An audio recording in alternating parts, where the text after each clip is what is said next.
Let me get up this screen.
Welcome to UFO Man Live, featuring UFO Man, myself, and Thomas FESSLER. Thomas, you're muted. Good evening, UFO Man and everybody. Tonight we are without Tommy Highway because he wanted me to let everyone know that he's on a trip from Colorado to Florida to take care of some personal business. But when he comes back, he will be back on the panel in his usual place. Okay, tonight Thomas FESSLER is my co-host, and what we're going to be talking about are several different items. First, we're going to do our UFO video review for our first segment. We're going to switch it up a little bit instead of putting it last. We're going to do it first. And then after that, we're going to be talking about the Tunguska event in Russia. Okay. After that, we're going to be talking about some detailed U.S. Navy patents involving alien, how should I say this? Alien inspired, maybe even alien guided technology that the U.S. Navy has filed for patents and are currently using as of 2019, and they're declassified documents, so we're going to show them here first. We can also prove that the TR-3B is indeed a transmedium vehicle, so we're going to show that. Also, we're also going to have a couple videos on U.S. aircraft carriers and UFO encounters near them or above them. So stay tuned to our show. We hope you enjoy it. And let's start out with the UFO video review. All right. Okay. First one tonight is called "A Passenger Jet Flies Past 4 UFOs at Burbank Airport on 1/9/2021. Oh, yeah. I remember this one. Can you hear it? Oh, yeah. All righty. Old logo.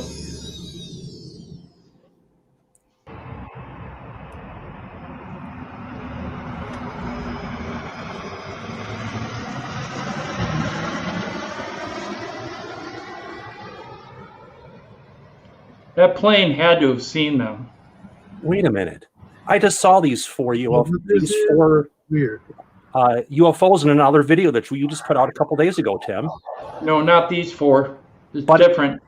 I know it's in a different video, but it's still an arrangement of 4 in a line, and it's over Southern California. It's over, California.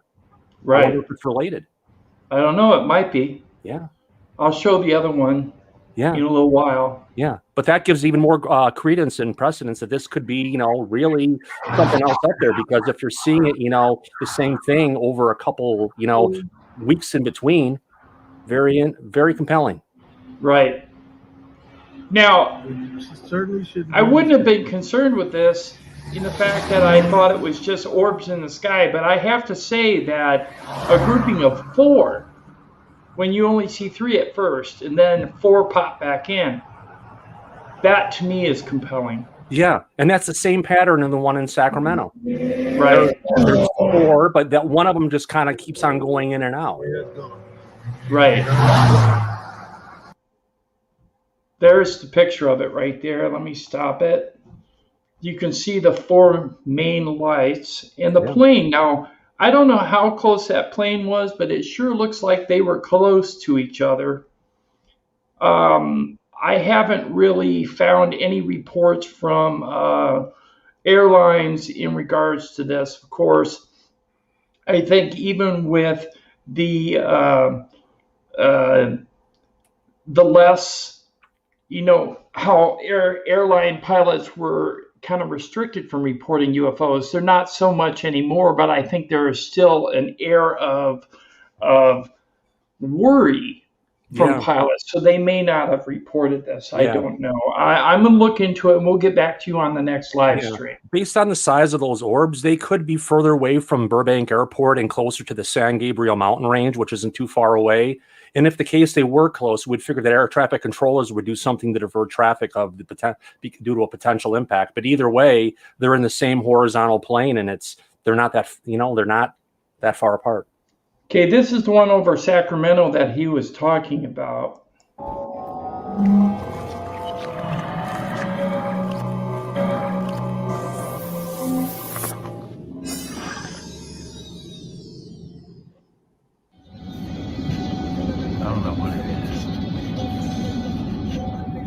Traffic slowing down. People are seeing it. Look at that crap. And there's 3, and there's going to be a 4th one there that kind of blinks in and out. There it is. Yep. They're not even moving. And that same kind of, angle and everything. So. Yeah, it could be. And when was this one recorded? This is just like 4 or 5 days ago? Yeah, I'd have to look at the title. Yeah. I don't remember exactly, but I think so, yeah. Yeah. So here we go. We have a couple weeks in between, and we've got the same phenomenon occurring in different parts of California. We had one further in Southern California by Burbank. Now we've got one up north. Right. No, dude. See, look, that's some UFOs. I'm telling you, like, what is that? Look at that shit. Maybe they came out because the quarantine's over? It's crazy. Yeah, wow. Now, I'll show an enlargement so you guys can get a better look at it. That tree's getting in the way now. What do you guys in the chat room think?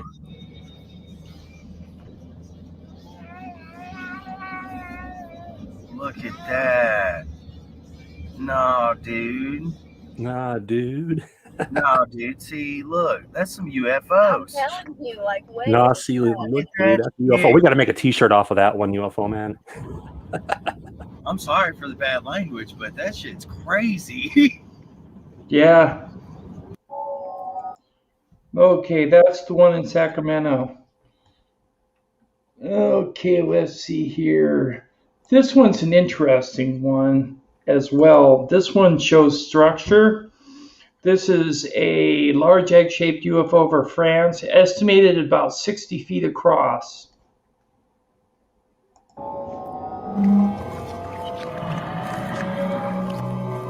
Yeah, the new logo.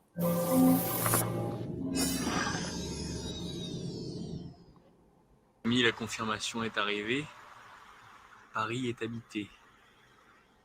On a un bel objet volant, French. flottant même, et sûrement identifié comme un ami qui visite Just hanging there. Papy. Some people suggested it was a blimp. Yeah. But to me, it doesn't have the shape of a blimp. Bonne route à toi, mon ami. Car en chacun de nous encore tu vis, And there's the Eiffel Tower. n'est-ce pas?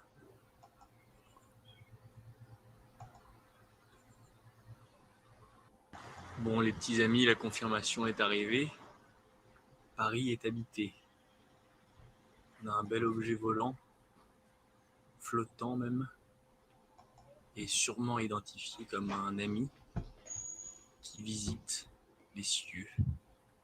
Papy. Hall 1. Pascal. Bonne route à toi, mon ami. Car en chacun de nous encore tu vis. How big did they think you say they thought this was? 60 feet across. Yeah, I think it's bigger. I think it may be bigger, yeah.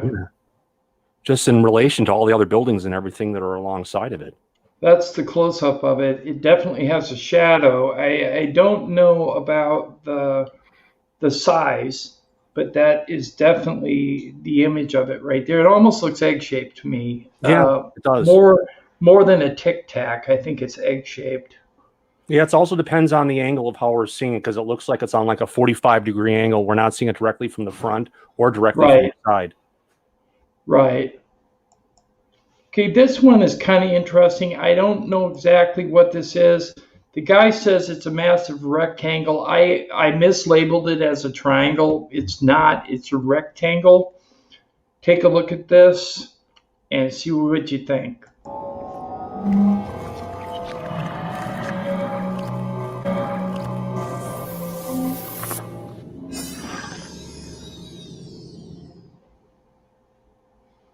Yep, there's a new logo designed by Thomas There's FESSLER. something hovering above the moon. It's like perfectly rectangular. Check that out, Lights Thomas. on it. Massive. It's massive. It's over the moon. I don't know what that is. Like, that is not anywhere near. That's like, it's got a bunch of flickering little tiny lights on it. It's not a cloud.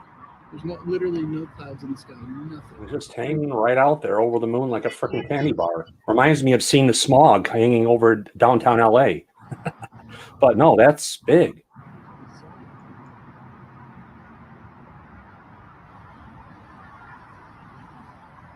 Yes. Literally, there's nothing around. And it's really hard to see in the camera, but man, it's huge. There it is. Huge. It is going behind the moon. Well, it looks like it's going behind the moon because of the lighting effect of the camera. We can. Okay, I don't think it's going behind the moon. I think it's going in front of the moon, Yeah. and the light is washing out the vehicle. So, if it was going behind the moon, can you imagine how massive it would be? It would be it'd be miles wide. Yeah. Now, then again, it could be going behind, but it looks like it's going in front. Right. It's just right on that upper edge of the moon, and it's just hard. It's hard to tell with the imaging camera of what we're dealing with here. Right. Wow. There is something there. I don't know what it is. Now, somebody suggested it was a Literally, it just reflection went behind. of a power line. But if that was the case, you'd have more of the power line reflecting light. The power line reflection would be moving as the camera moves. Right. And secondly, not. somebody else thought it was a jet stream, and I told them you wouldn't see a jet stream like that at night when it's No. dark. Behind the moon. What the hell is that? That's got to be freaking huge, miles across. Yeah, that's what I was thinking. Wow. Yeah, it reminds me of the tether incident too, Literally, Renee. it is moving. Now it's moving downward. It's kind of traveling. You know, Yeah, left it's to moving right, toward the moving bottom downward. of the moon. Yeah. Yeah. And this thing is like Would you look at that? It's amazing. Unretouched, and just look at all that detail. behind the moon, and then it's literally Wow. the other side of the moon. And now you can't see it on the right side. Yeah. Look at that. Because it's moving down and to the left in our perspective. Well, there's the new logo designed by Thomas FESSLER on the left there. One of the logos. Yeah, Yeah, that's There's one of the merchandise logos. available with this logo. There's hoodies and coffee cups and everything. So head over to Teespring and check it out. Uh-oh. Did we lose Tim? Uh-oh. Well, it looks like we've lost UFO Man here for a little bit. Hopefully he should be able to join us back. Hopefully his computer didn't crash and we lost him. Sorry about that, guys. I kind of made a boo-boo. You know how that goes. Sometimes it happens. Yeah, I stretched it pretty well, I think. Good. I'm glad you stretched it. Okay. I'm glad you're back. Yeah, I'm glad you stayed on. Okay. All right. I was thinking, no, I have to do the show for a while without Tim. Yeah, you could probably do it. Oh, okay. We got enough stuff. All right. The next one that we're going to show, and I got to reset this up now. Okay. This is interesting in the fact that although it be orbs, it is how the orbs are acting that I found kind of interesting. Yeah. And one thing to say is there's a lot more videos that are going out there and showing up on the internet that people are trying to pass off as UFOs. But Tim and UFO Man really tries to make sure we only get the ones that look the most legitimate. Oh, yeah, this one's cool. It's like a fleet of them. There's a whole bunch of them there. Sometimes I make mistakes just like the next person. But, you know, I listen to everybody in the chat. And if you guys think it's CGI or something, I remove it. Yeah. That's the way it is. But look at that. We've got 3 or 4 of them right there. Fading in and out. Wow. There's 3 right now, but there will be 4. Yeah.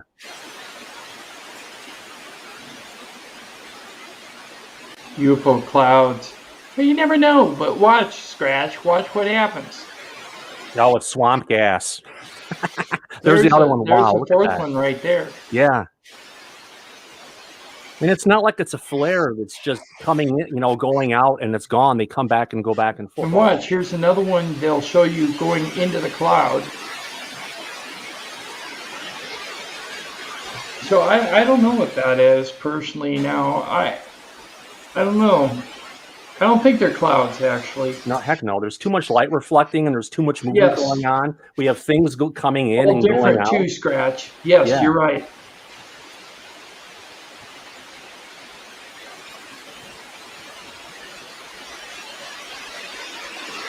That ain't no freaking cloud event. Look at that. It's kind of even stretching out like it's leaving a tail behind it. That is just cool. Okay, let's see. I gotta stop this. Hopefully I won't boot myself again. Let's see here. Yeah, that was dumb. Okay. Anyways, here we go. I call it human. Yeah, I know. This is a disc-like UFO and a satellite orb UFO spotted over Medellin, Colombia. Yeah.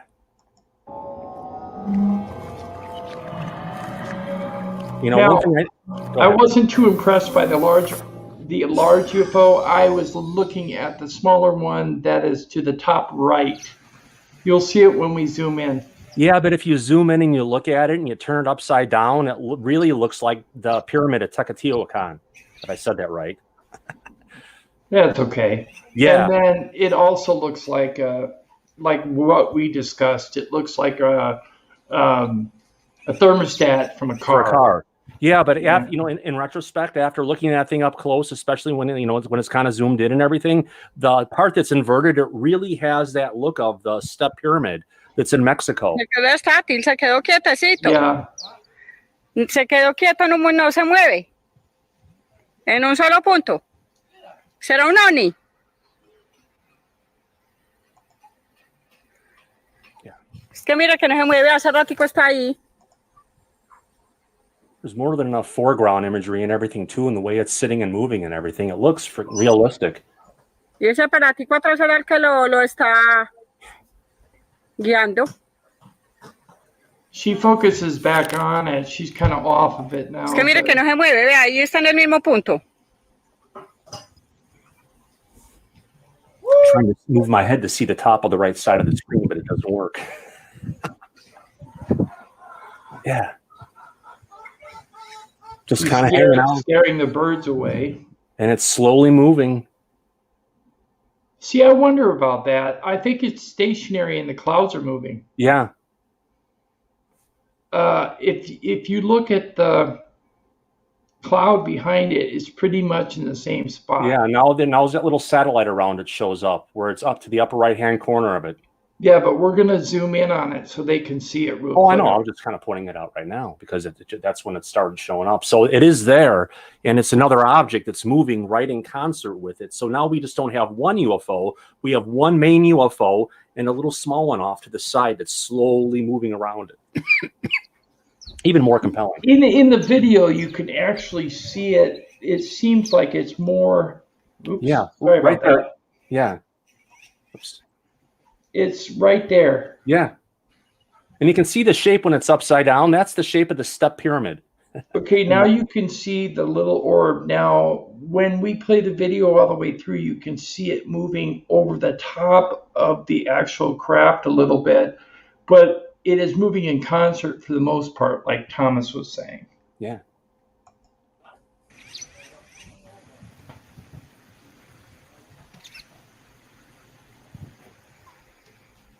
Yeah, Scratch, we could stabilize the image and take another look at it. We can look at that for another episode. Se quedó estático, No, se I quedó actually quietecito. did. Se quedó quieto, no se mueve. En un solo punto. ¿Será un ovni?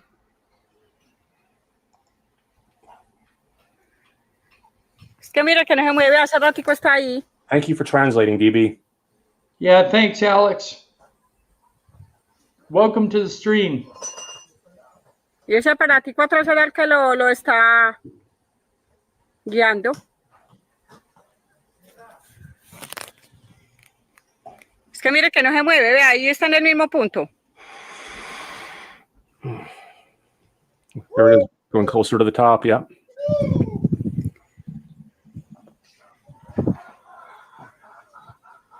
You know, someone was just actually bringing up recently, why don't we see more saucers around? Why is it all orbs? I think it's honestly could be because what we have over the United States is keeping the saucers out. Could be. I don't know. I think a lot of saucers are actually very possibly they could be ours, you know? Yeah. So, let's see here. So you think about it, since Project Paperclip, we took in a lot of German technology involving the Haunebu and the Vril flying saucer or disc-shaped vehicles. So if we have perfected them in the last several decades, could you imagine what we have now? Yeah. And according to what I understand, when there is a legitimate ET craft or disc sighting, the U.S. Military launches their reverse engineered discs to confuse the public as to what they're seeing, because they don't want you to see the real one. They'd rather have you see ours. Because if you see the real one, then you'll start believing even more. Looks like DB, maybe Mr. DBCooper 77, Alex may be leaving. He's saying good night. Good evening. Good evening, guys. Alex, have a good one.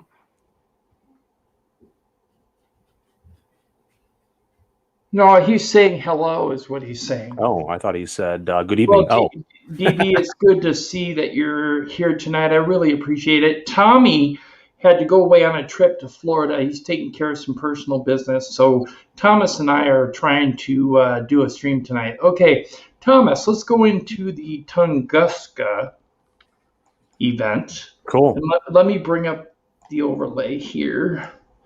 This is what we're doing next, guys. The Tunguska event.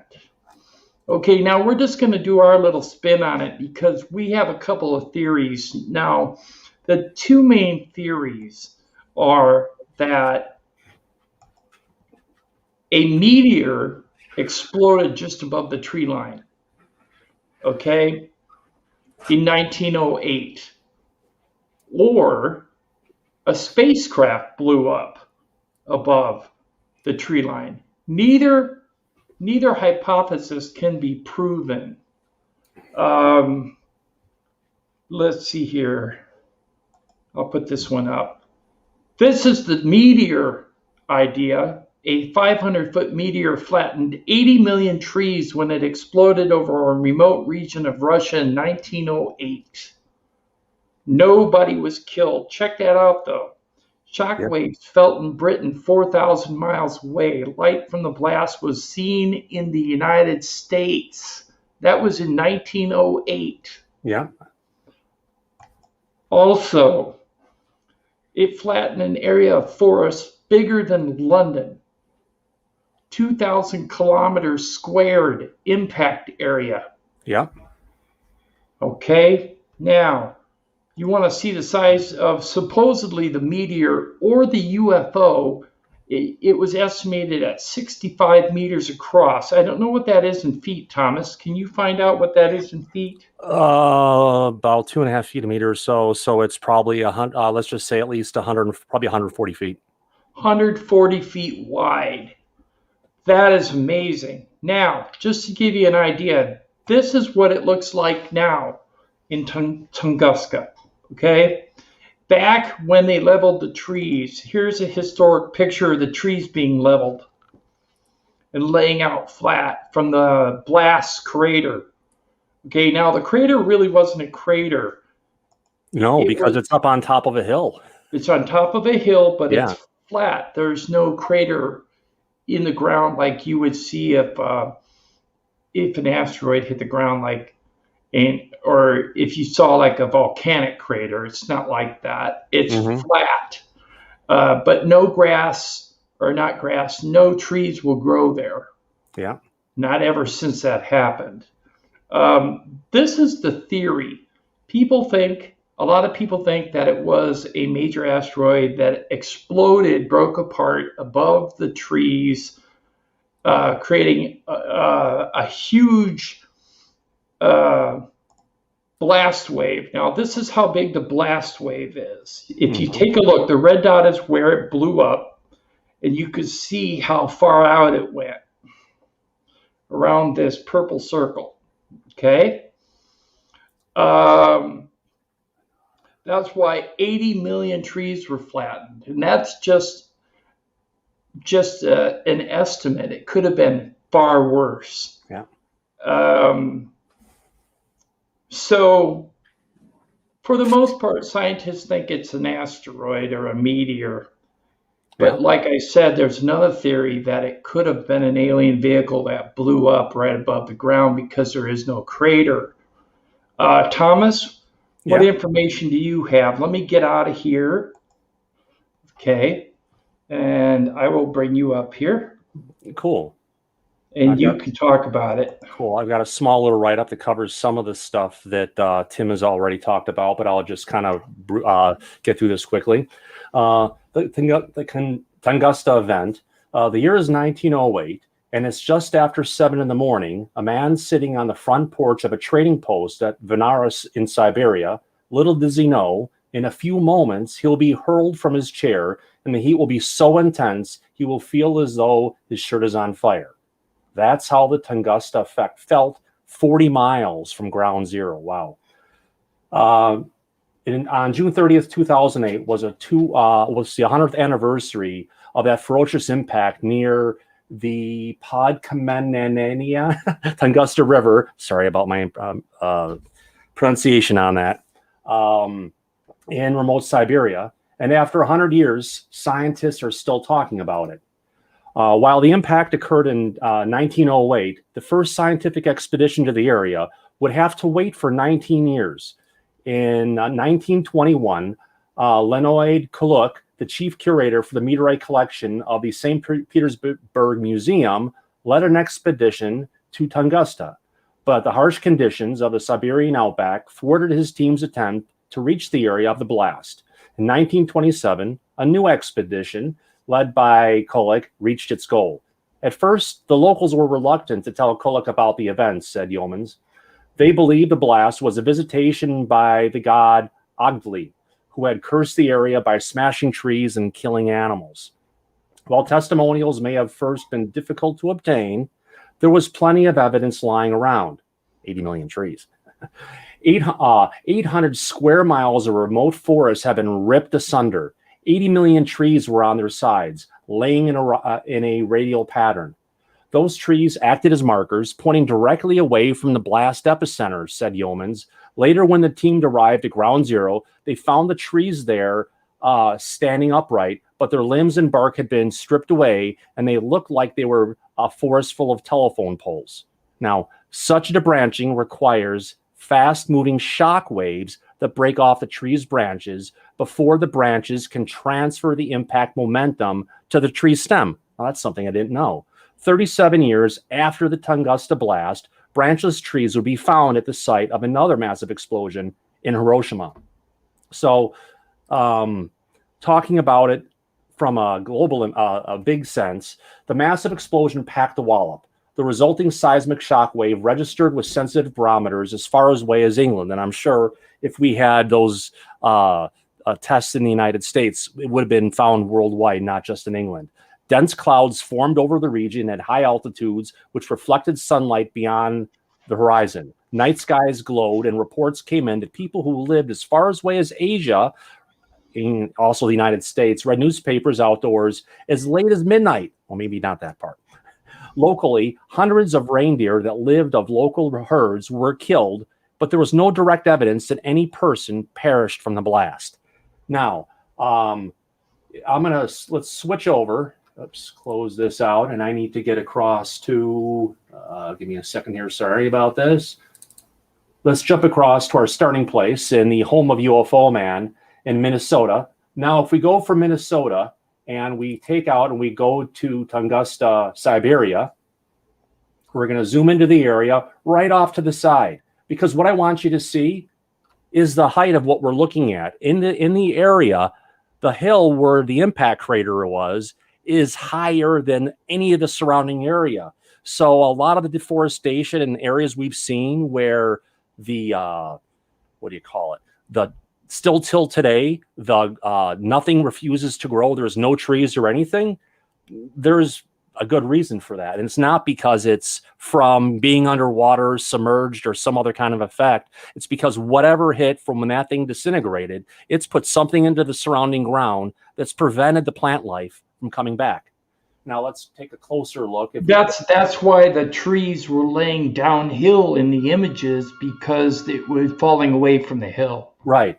And if we take a look at the overall crater, and if I go ahead and take off and put off the different profiles and things I've got going here, you can see overall that there is a big impact, a big barren area today that is still present. And this is the main basic impact area for the whatever crashed here. Now, beyond that, there are multiple debris fields that are close by that's still through till today that we're not seeing any additional, where's the other one? There we go. We're not seeing any additional plant growth, or the plant growth is still highly subdued. Yeah, it's minimal. Yeah, and this is from Google Earth, so it is current. Yes. And I wish we could get greater detail in here, but it's still till today, whatever happened in 1908, over 112 years, 113 years later, there's still nothing growing there. So an amazing event that took place in our time, in our lives. So Thomas and I were doing research beforehand on Tunguska, and I know Tunguska has been talked about a lot of times, but what I want to say to you is this. In regards to Tunguska,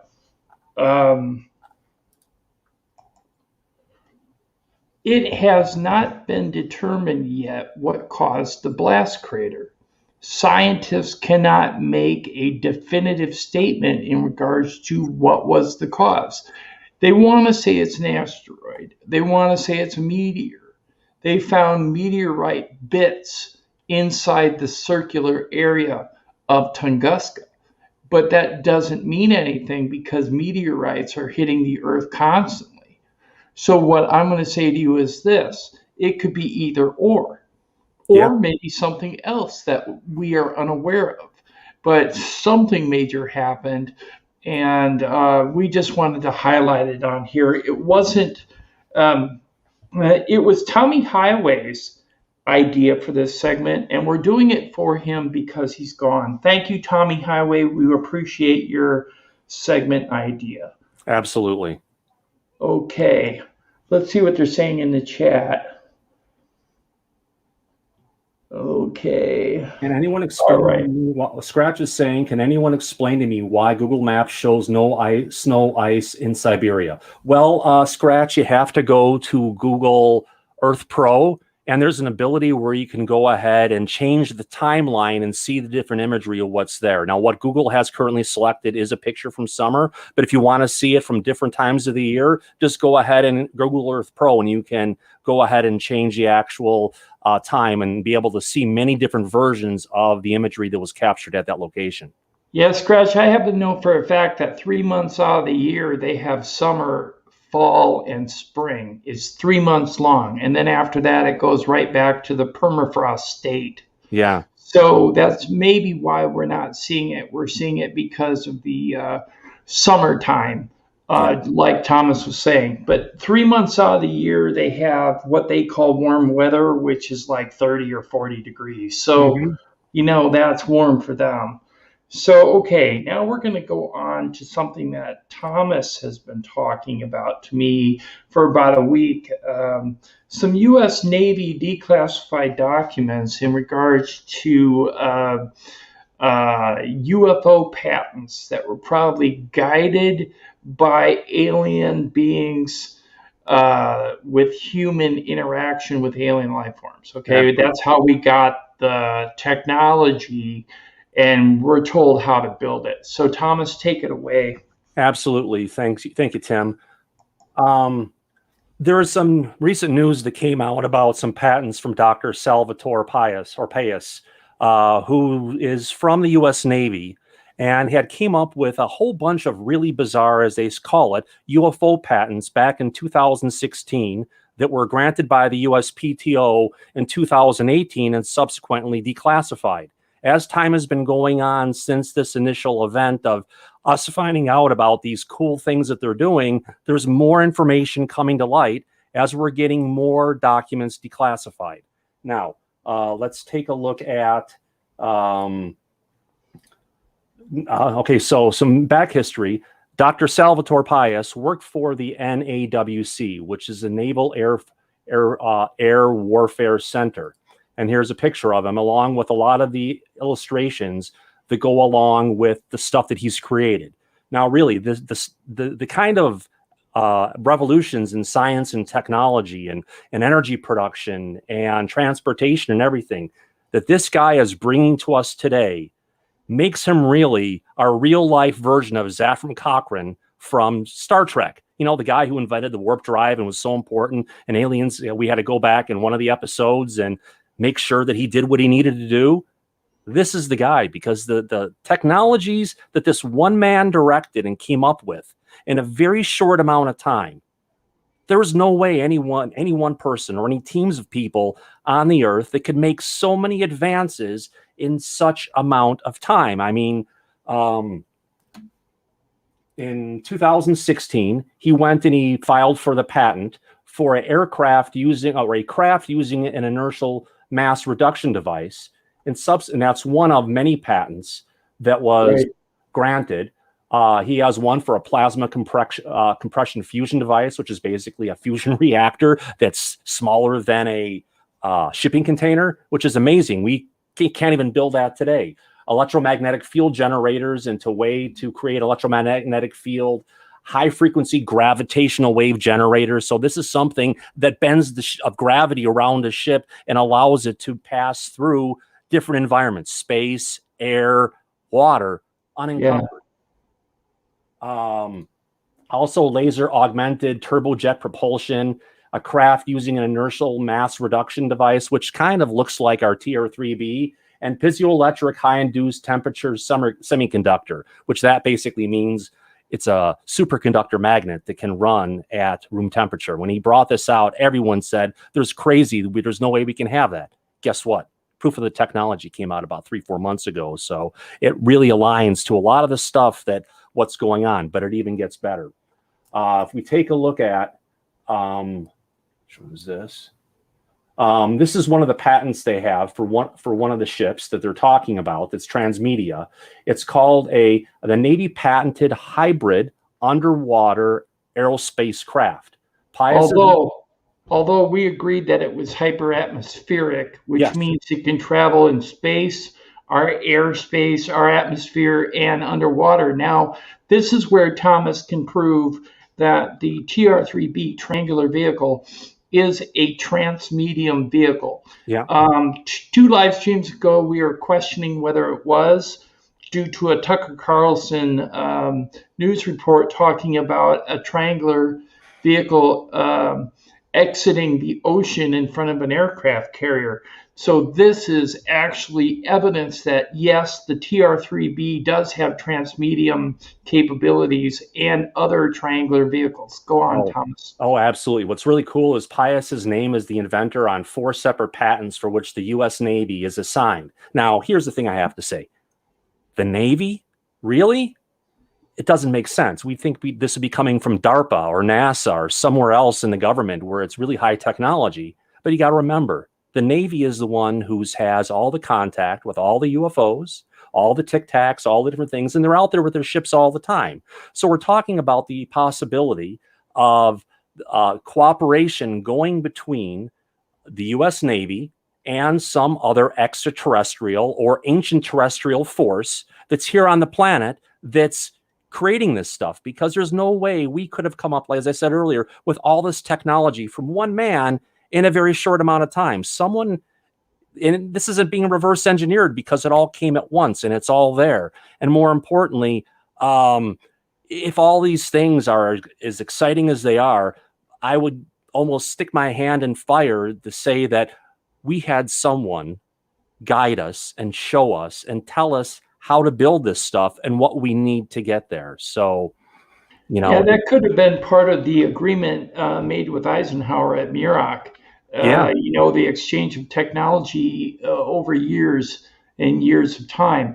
Yeah. What I think is there's been other agreements made and other treaties as well, but we have yet to find those treaties and bring them out on the channel. But we will if we can find them. Gosh, yeah. In regards to the TR-3B being transmedium, I think knowing that it's a transmedium vehicle is very important, because then that rules out a lot of the triangular vehicles that we're seeing under the water coming out of the ocean as being UFOs, because they're actually IFOs, or identifiable flying objects, because they're ours. Yeah. So if they're ours for the most part, that's impressive. Absolutely. Now, what's cool about this is the 4 separate patents which the Navy is assigned curiously shaped a high-frequency gravitational wave generator, room temperature semiconductor, and electromagnetic force field generator that could deflect asteroids and, perhaps strangest of all, the craft using an initial mass reduction device. Now, what does that ship look like? Well, TR-3B. There you go. Very close to what the TR-3B is. So it leads, and not only are they talking about this stuff, and they have it going with patents. However, the UFO patent document, actually, that's not the one I wanted to see. Where'd it go? All right. We have to mention that all these patents have been active and operational within the weapons arsenal and the aerospace arsenal of the U.S. Navy and the U.S. military industrial complex since about 2019. Yeah, absolutely. And I don't have it showing here. I wish I did misplace it somewhere, but I do have a screenshot from the war zone basically saying this technology is operational. So not only are there patents, not only are they putting the stuff out there, there's real credence that what they have created is truly an operational technology, which really blasts a lot more into the light on this. Now, what came out today, over a couple days ago, was the War Zone, which is a great site to go to, thewarzone.com. I highly recommend it. Brett Tingley is a great writer, and he's been covering all these pieces. And he, you know, for the amount of work that he's put into talking with Dr. Pius, going and digging into this, getting the Freedom of Information requests, and getting the details and reporting on it, has made a huge contribution to the community. Now, the UFO Navy patent document talk of space-time modification weapon detailing experimental testing. So this is one of the patents coming from Dr. Pius that they're using for space-time modification that can be used as a weapon. That's taking the good technology that's there that they're developing for, coming out of alien technology, and unfortunately, they're weaponizing it. Yes, and they said in the document that the power of that space-time weapon would make a hydrogen bomb look as inefficient as a firecracker. That's right. So that means one bomb could destroy the entire planet. That's how dangerous it is. Yeah. It's like one of those things that you get that you have to keep for the good uses. There's nasty stuff we could do with it, but these are things like this is where we need to save it to move ourselves off of fossil fuels onto clean energies and to new ways to power our vehicles, our homes, and our cities. And this is something as one of those technologies that can get us there.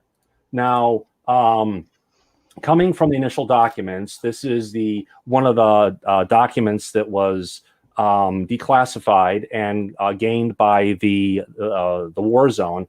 And let me bring up and just tell you about the NAWCD benefit.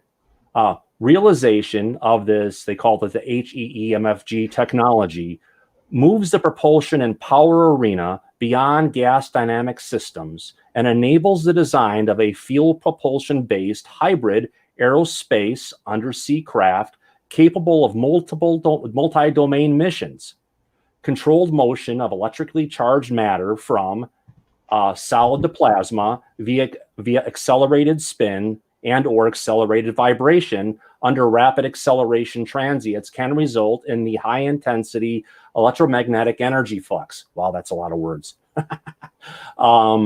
Thereby resulting in a novel energy harvesting and generating techniques and devices. These devices can greatly enhance the electronic warfare technology arsenal. Moreover, this can work and result in the establishment of a macroscopic quantum coherence that is the engineering of macroscopic states to behave as if quantum mechanics in nature. This is revolutionary for the emerging field of quantum technologies with applications in quantum computing, spintronics, artificial intelligence, crypto, etc. Furthermore, this technology has national security importance in leading to the generation of thermonuclear fusion ignition energy with commercial as well as military applications in potential ensuring national energy dominance. So that's a lot of words, but what it gets into is they've got the technology, they've been putting towards it, and they've got a lot of uses for it.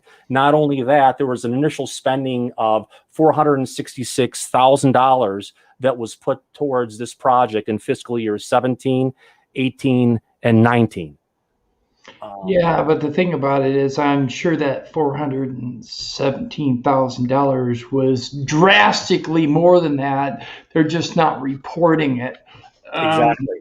I would have to say that those trillions of dollars that go missing every year, I'm sure some of that is allocated to that because that's a weapon. Right. And if we have that weapon, we are the dominant country in the world. Right. Now, here's the thing, Tim. One of the reasons that these UFO patents came into fruition and why they came out there and declassified it and got it out there, because China is apparently dealing probably with the same aliens because they've got the same technology that they're also getting ready to bring out. So it's almost a race right now of who can get their technology based on this, if we want to call it alien origins, and make it something that's real. Now we want to get it out first before the Chinese or even before Russia. Right, absolutely. Now, the warfighter benefit. Realization of this technology moves propulsion technology beyond gas dynamic systems and enables the design of a field propulsion-based hybrid aerospace undercraft.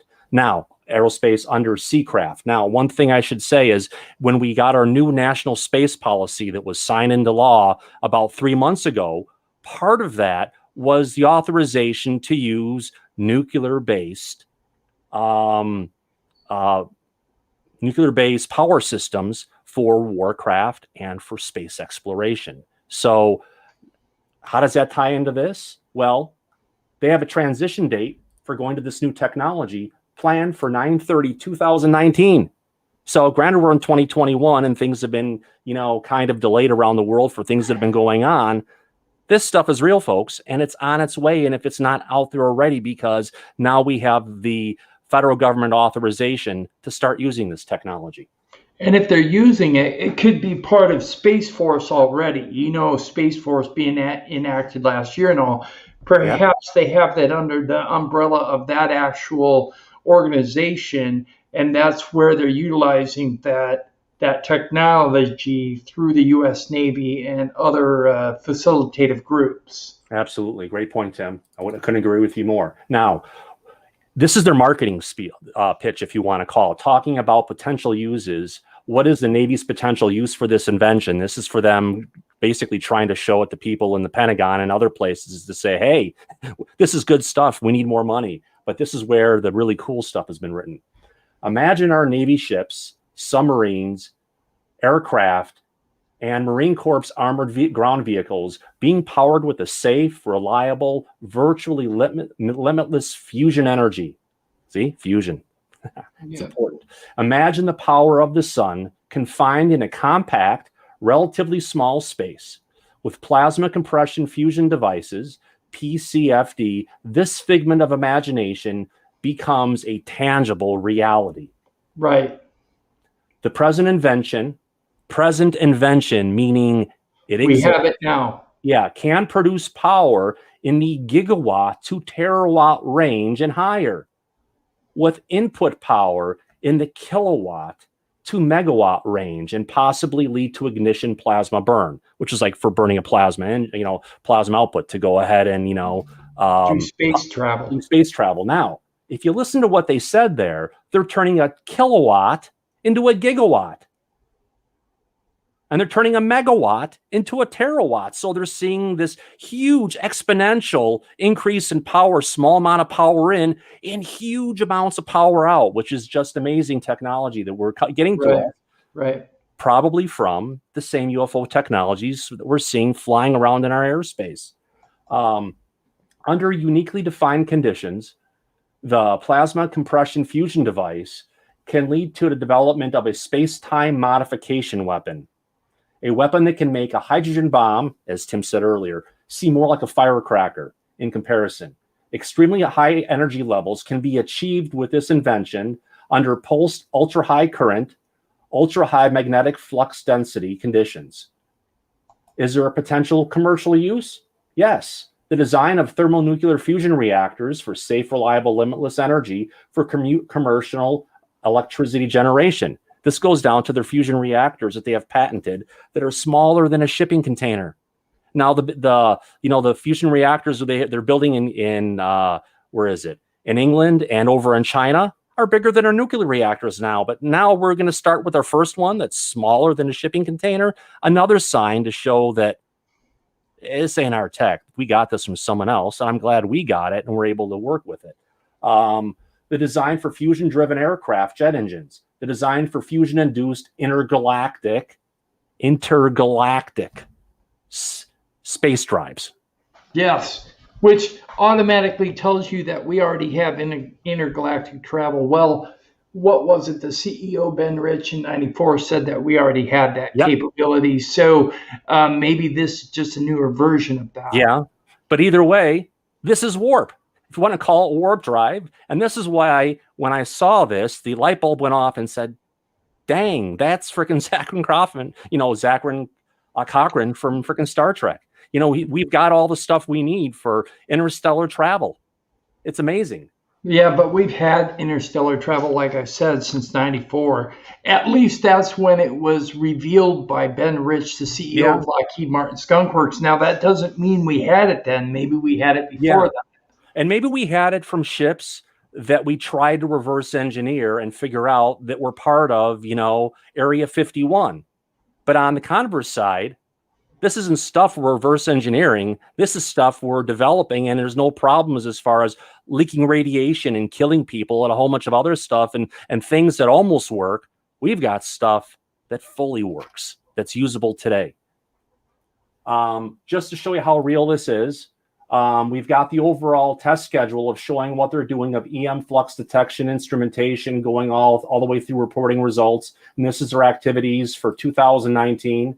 We have the number of people who are working on there, from a principal engineer, a program engineer, test and evaluation engineers, engineering test technicians, and instrumentation people and everything. So there was a good number of people who are going and building the technology. And we've got some pictures of prototypes here showing the air motor, where the high voltage output cable goes, where the antennas are going to it, where they have arc arresters, and the overall design from the side and the top views of the overall devices when they were going and creating this. Tell us what you're showing.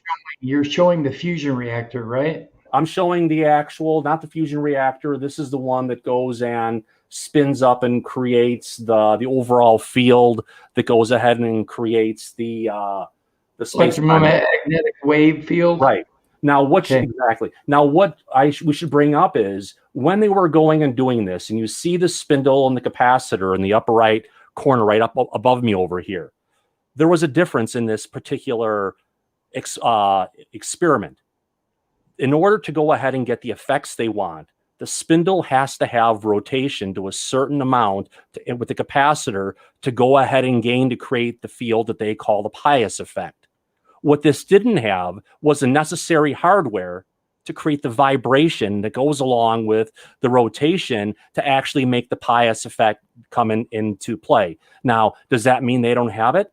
No, this is just something they've declassified. And like what we have in a lot of skunkworks products that they've created throughout the years, that you have one team who's working on one small piece of the pie who doesn't know what the people down the pike are going and dealing with and what they've created. And I could almost guarantee that the technology that we're showing right here has been taken and pushed to the next level to get the results that they wanted, because earlier in this talk, they've already said they have this stuff fully working. So it's like we're seeing the building blocks without seeing the full thing assembled, but it gives us great credence to what we're talking about, has some, legs behind it. And one thing that was cool, when they were running these particular experiments on both of the runs, multiple people reported feeling a mild sensation on their skin as they approached the spin chamber immediately after the run. The sensation was noticed from as far as 10 feet from the spin changer, increasing intensity near the spin chamber. The skin sensation and the 0.1 volt shift in the detector output dissipated less than 10 minutes later. So what they're basically saying is, when they were running the overall experiment for what they're doing and no one's near it, once it's shut down and they went into the area close to where it is, there's residual energy still flowing through the air that the human body's picking up and feeling on our skin. So it's one of the small little side effects, but it also shows that, yeah, stuff is going on, and it's, part of the puzzle, but it's a very interesting part of it. And as time goes on, we expect the Drive and Bill to go ahead and bring more details out on these patents and what they're finding out as they get disclosed. But I will definitely be back, and we'll talk more about it when they do find more things. And I hope you enjoyed this piece, because it really shows that as a human species, as a country, we're advancing. We've got the technologies. We've got the new energy systems. They're talking about it. Is there a possibility for this to come in and be used to give us a real green new plan where we actually have limitless energy and no cost and can create all this stuff? I certainly hope so, because it's about time we start taking this technology and using it for what the planet really needs, not just what the war room needs. Right, I agree.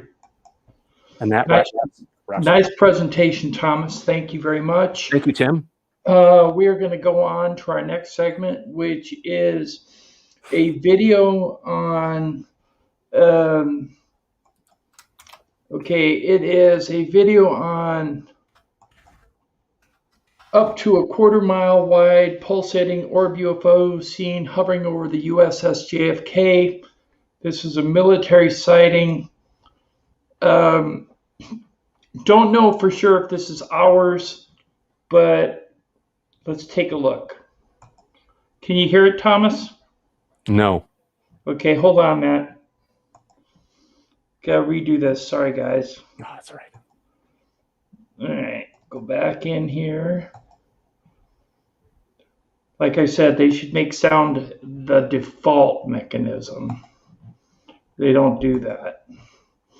Okay, here we go. Oops. How about now, Thomas? At the time of the incident, I was working in the communications section of the Kennedy. My job was a broadcast operator, which meant that I retrieved messages from a series of teletypes that received fleet broadcasts to the fleet from the communication stations in the Atlantic. We were in the southern Atlantic. We had been performing a operational readiness exercise in and around Cuba and in the Caribbean Sea in preparation. Well, there's war games. The Navy, you know, all the military do these exercises from time to time to keep proficiency up. We had just completed this exercise, and we were getting ready to head back to Norfolk. And we, the evening that the incident occurred, they had just finished a long flight ops in excess of 18 hours. So most of the crew had just gone below decks after a rather long flight ops, and they were pretty tired, so they went below. I was on duty in the communications room, and the teletypes were, of course, they were crypto. All the communications came through cryptographic equipment, which was very susceptible to interference from time to time. So I kept a close watch on the incoming messages, and I noticed any abnormalities, I would call facilities control and have them adjust the receivers to keep the signals clear. This particular night, I took a message off the teletype and filed it because it was not to us, and I turned around to check the teletypes again and saw something I had never seen before. All 8 teletypes were just typing complete garbage, totally incoherent. I had seen 1 or 2, you know, mistakes in the messages, but never anything this extensive. So I immediately called the facilities control on the intercom to inform them that my broadcasts were out, and they informed me that they were busy because all communications had just gone out. A few seconds later, we heard we had an intercom and a pneumatic tube system that went between the communications room to the signal bridge, which was located on the very top of the island structure of the carrier. And we heard a voice come on, very excited, yelling that God was here. It was the end of the world. And we looked at each other and thought, well, that's strange. What's going on there? Another few seconds went by, and another voice came on, more controlled. This person said that there's something over the ship. That's what he said. There's something over the ship. Well, I looked at a friend of mine, a shipmate, and he looked at me, and we decided to go have a look, which was really breaking the rules. We weren't supposed to leave the comm area during watch, but nothing was working anyway, so we figured, you know, being young. So we exited the communication center and went to the catwalk on the port side of the ship, on the flight deck, edge of the flight deck, and we observed a large glowing sphere over the island structure of the ship, over the ship. It was hard to decide what size this thing was because there was no perspective. It was late in the evening. The sun had gone down. It was twilight, but it looked huge. I would say anywhere from 300 or 400 feet to a quarter of a mile, depending on how high it was. If it was high and it was huge, you know. It glowed in a pulsating manner between a yellowish and an orangish color. I couldn't see any details other than a glowing spherical object. Unfortunately, I only got to observe this object for less than 30 seconds because by the time we got out there and started looking at it, general quarters went off on the ship, battle stations. We had to go back to our watch station, which was our battle stations. We stayed at general quarters or battle stations for about 2 hours. It was only several minutes after we got back to the communication center that the messages started coming in again. Incoming started coming in. Outgoing was still out. So it wasn't that long we were out of communications, maybe 20 minutes at the most. Of course, I stayed on watch until my watch ended, which was at midnight. After that, I talked to a few friends, some shipmates that I had on the ship, One in particular worked in the radar department, and he was on watch during the incident, and he told me that all the radar screens were glowing and nothing. They couldn't detect anything on radar. And we stayed up most of the night talking about it. A few friends of mine, we heard stories about the compasses not working on the bridge, and that the radar navigational system had gone offline. What I was observing was the underside of possibly a disc, which would cause it to look spherical from my vantage point. I've thought about it a lot, and that's the conclusion I've come to. I heard from some people that the first voice on the intercom that we heard yelling, saying it was the end of the world, was actually a bosun's mate lookout that was on watch on the signal bridge. We heard through stories that this person had to be sedated, was very upset, and we heard that the second voice that we heard was actually a signalman that was on watch on the signal bridge, the one that said it was just something over the ship, the more controlled voice. A few days later, the commanding officer and the executive officer came on the closed circuit television system that we had on board. It was the only way they could address the crew of 5,000. Yeah. He looked at the camera, and I'll never forget this. He looked at the camera and he said, "I would like to remind the crew that certain events that take place on board a major naval combatant vessel are considered classified and should not be discussed with anyone without any to know." Unquote. That's all he said. So that the commanding officer and the executive officer were pretty upset during the incident because they had no control over anything, and they were very vulnerable, which I'm sure was upsetting for any military people when you're not in control. The propulsion system still worked. We could maintain the speed and course, we could steer, but from all the stories that I heard, anything that was electronic in nature ceased to operate or was malfunctioning. Nice. This included any computer systems. It did at the time have nuclear weapons on board. This was a known fact to us, but we were in the Mediterranean. We were not supposed to talk about it. They weren't going to deploy a carrier anywhere in the world without nuclear capabilities. The altitude of the object appeared to be pretty low. I did get a message from former serviceman that said he was on a destroyer in the vicinity, and that they had tracked an object on radar in sometime that summer. I also got a message from a man that had been a sailor on the ship, had worked with the computers, and he remembered somebody getting him up to come and work on the reboot the computer system. And he had said what happened, and they said a UFO was over the ship, and he laughed it off, thought it was a joke, and he just chalked it up to a computer crash and rebooted the system. And it didn't, it wasn't until he read my story that he remembered that, and he said, well, they weren't joking. But all this time, he thought it was just a joke. It was only actually over the ship for maybe 5 minutes or less. Yeah. However, the disruptions lasted for at least an hour. That's why we stayed at battle stations for 2 hours. Yeah, that's the message. We don't like your news. Came back, and they were still trying to restart systems and get things back and fully operational. It took them probably at least an hour. And then there were no aircraft in the air. They were all on board when the incident started. They kept 2 F-4 Phantoms, which were called a Ready Cap, Combat Air Patrol. From what I heard, they would not operate. They were trying to start the damn things up. From what I heard, the rumors and the stories that they wouldn't start. That they were. Imagine they could take down all of our aircraft in the air like that. It was quiet on the flight deck at the time because I said there was no flying, no aircraft running, so it was rather quiet. We discerned no sound whatsoever, no humming, nothing, just a complete silence. Some men arrived on the ship when we returned to Norfolk to interview some people in suits. Lord knows where they came from, what agency they were from. But I had heard it. Because I wasn't a legitimate observer, I wasn't even supposed to be out there. I guess nobody really knew I saw it.